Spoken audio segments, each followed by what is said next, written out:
अस्सलाम वालेकुम। 9th class chemistry के आपको कुछ 8 चैप्टर के लेक्चर रह गए थे, ठीक है। तो वहाँ से स्टार्ट करते हैं। फर्स्ट ऑफ ऑल है यूजेस ऑफ सोडियम, ठीक है।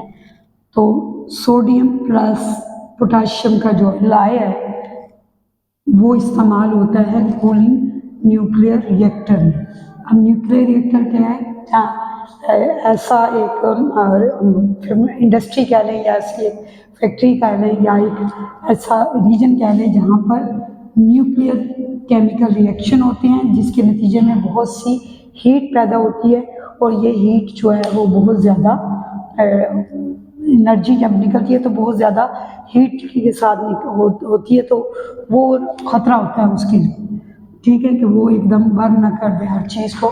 तो उसको कूल करने के लिए इसका सोडियम और पोटाशियम का अलाय इस्तेमाल किया जाता है।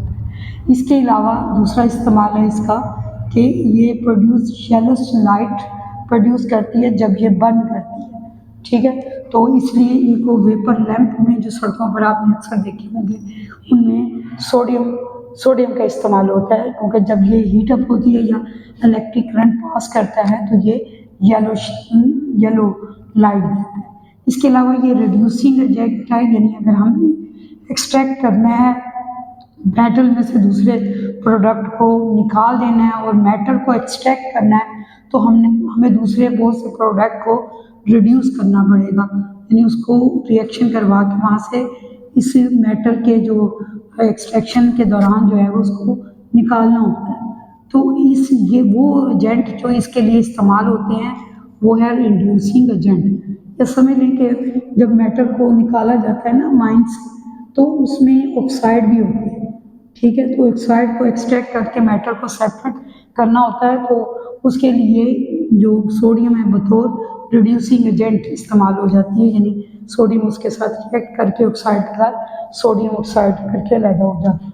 इस तरह यूज ऑफ मैग्नीशियम क्या है, इसको फ्लैश लाइट जो होते हैं, फ्लैश लाइट जो आपकी गाड़ियों में होती हैं या टॉर्च में इस्तेमाल होते हैं या गाड़ियों में इस्तेमाल होते हैं, तो ये उनके जो बल्ब लगे होते हैं उनके अंदर, तो ये उसमें उसको रोशनी देने के लिए तो फ्लैश लाइट बल्ब के तौर पर इस्तेमाल होते हैं। इसके अलावा फायर वर्क करते हो, यानी जब आप ये शादी ब्याह में जो फायर वर्क इस्तेमाल होता है, यानी चीज़ों को फुलझड़ियाँ आप कह लें जब जलाते हैं तो उनसे जो आग निकलती है, रोशनी पैदा होती है, उसमें भी ये इस्तेमाल होता है, ठीक है।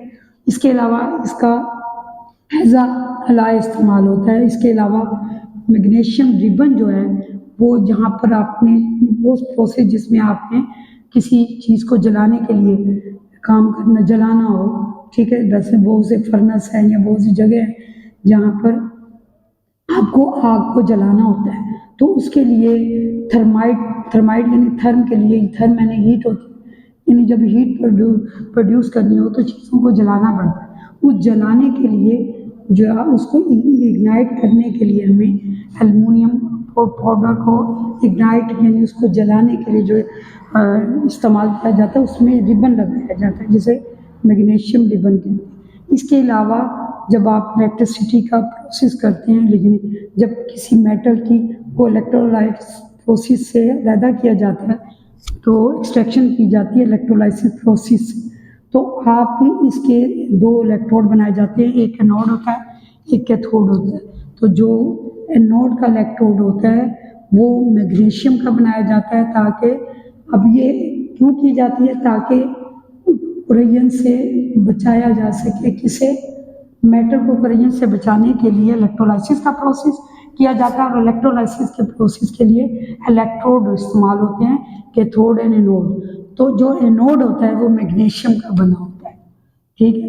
एक तो ये इसका इस्तेमाल है। इसके अलावा यूजेस ऑफ कैल्शियम है। कैल्शियम किस लिए इस्तेमाल होता है कि सल्फर प्रोडक्ट जो है वो ज़रा हार्मफुल होते हैं, तो उनको किससे पेट्रोलियम से रिमूव करने के लिए, ताकि वो हार्मलेस हो जाए, उनसे जो गैसेस एक्सट्रैक्ट होती हैं, ठीक है, तो ताकि वो हार्मफुल ना हो, तो उसके लिए हम सल्फर को वहाँ से पेट्रोलियम से निकालते हैं। तो पेट्रोलियम से एक्सट्रैक्ट करने के लिए या निकालने के लिए भी या रिमूव करने के लिए भी कैल्शियम का इस्तेमाल होता है। इसके अलावा क्रोमियम, यूरेनियम, ज़िरकॉन की जब ज़रूर, ये मुझे शायद इसका नाम नहीं इसमें ज़हन में आ रहा, तो इसको, ये जो मेटल है इनको निकालने के लिए, इनको प्योर करने के लिए, यानी कि एक्सट्रैक्शन के लिए रिड्यूसिंग एजेंट इस्तेमाल होता है।